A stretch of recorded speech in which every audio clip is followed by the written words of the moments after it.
if you're a good worker and you've put in the work that you've needed to do, and everybody's pretty much happy with you going on to the next level shouldn't be a problem and stuff like that, and it should not burn the bridge because you've done what you were supposed to do while you were there. So it's very, very far and few. We laughing, but I think it's very far and few situations where you have to burn the bridge to leave where it's that toxic. I do got a fun question though. Here we go. Who was that one person when you started CultureCon that you were so shocked that you got or spoke to that you had your fan out moment? Who was that one person? I can't believe you did this. Oh, that's a good one.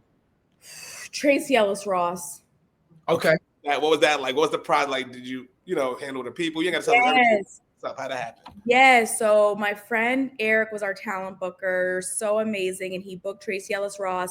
And in the beginning of CultureCon, I wouldn't talk to the talent. I was like, my friends would be like, Imani, go introduce yourself. I'd be like, no, I can't. I don't know. I had an outer body experience because I just was like, I know that I'm me, and I know that this is this, but this is so beyond what I can imagine that I just don't feel confident in being like, I'm Imani.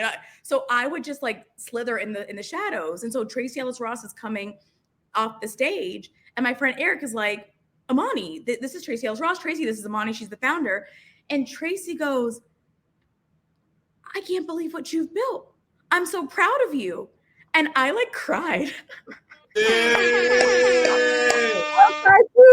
cried. I was like looking in her eyes and like I cried. It was soft cry or heavy cry? Was it a no? It was like just that's ugly. That ain't cry. That's ugly. Edge of the tears. No, we love to meet our heroes in a sense, right? And the people that we put up on these pedestals and stuff like that. I love the fact that you keep reiterating the notion that even though you were successful in a sense, right, you still didn't embrace your success, right? We have to talk about that because that's actually a hot topic, right?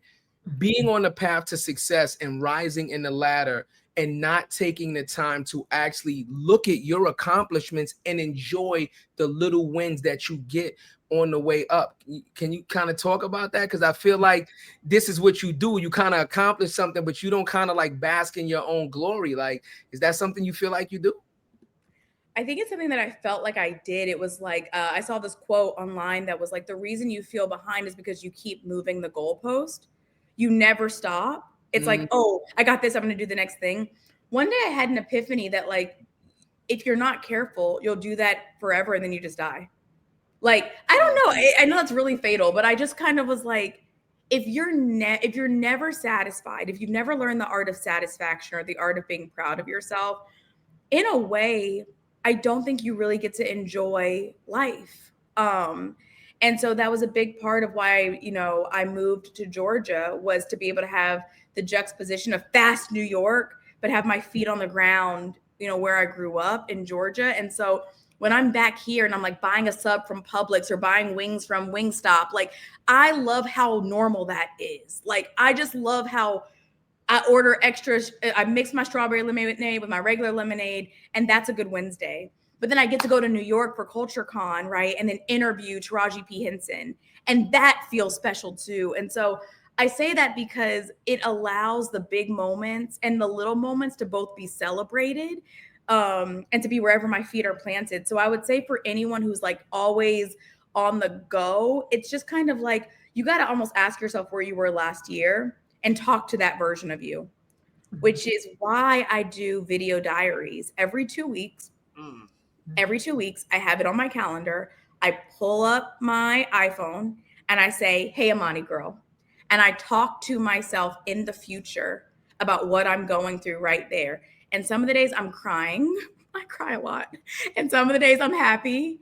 But I think our memories are kind of bad as humans.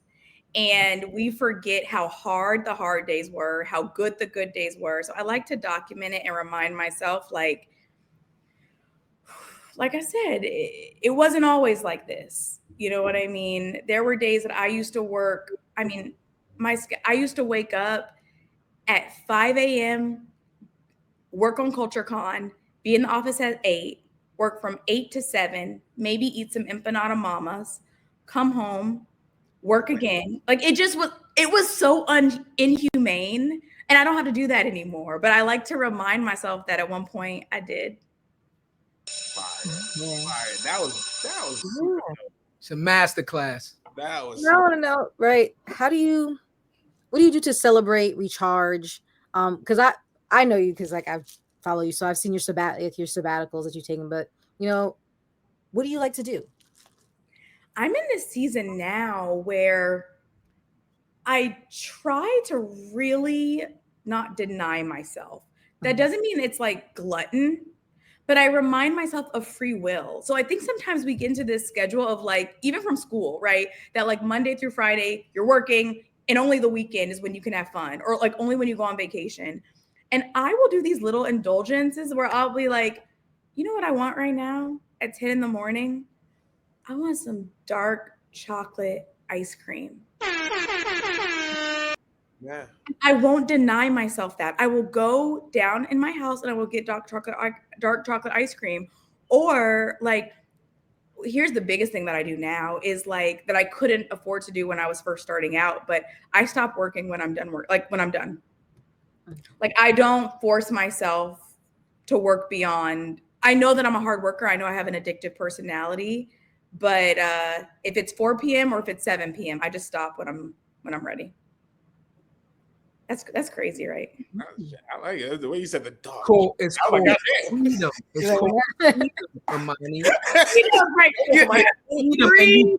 And you earn that freedom. And we talked about that. Did we not talk about that last episode, y'all? Yeah, We talked about freedom Imani, we talked about this last episode about wanting freedom and affording yourself the ability to have the freedom that you want. So we love that. We love that for you, that you have worked hard enough to say, at this point, when I'm done working, no, I'm done working, and I don't need to do anymore. But you know, our culture needs to hear, and this is why your story is so important, because our culture needs to hear that you came in as a coordinator, similar to an intern, very similar, right? And back in the day, when those positions were created, they didn't have any stipends. So a lot of times you were doing that work for free. So now it's mandated that they get a stipend, at least some type of an allowance.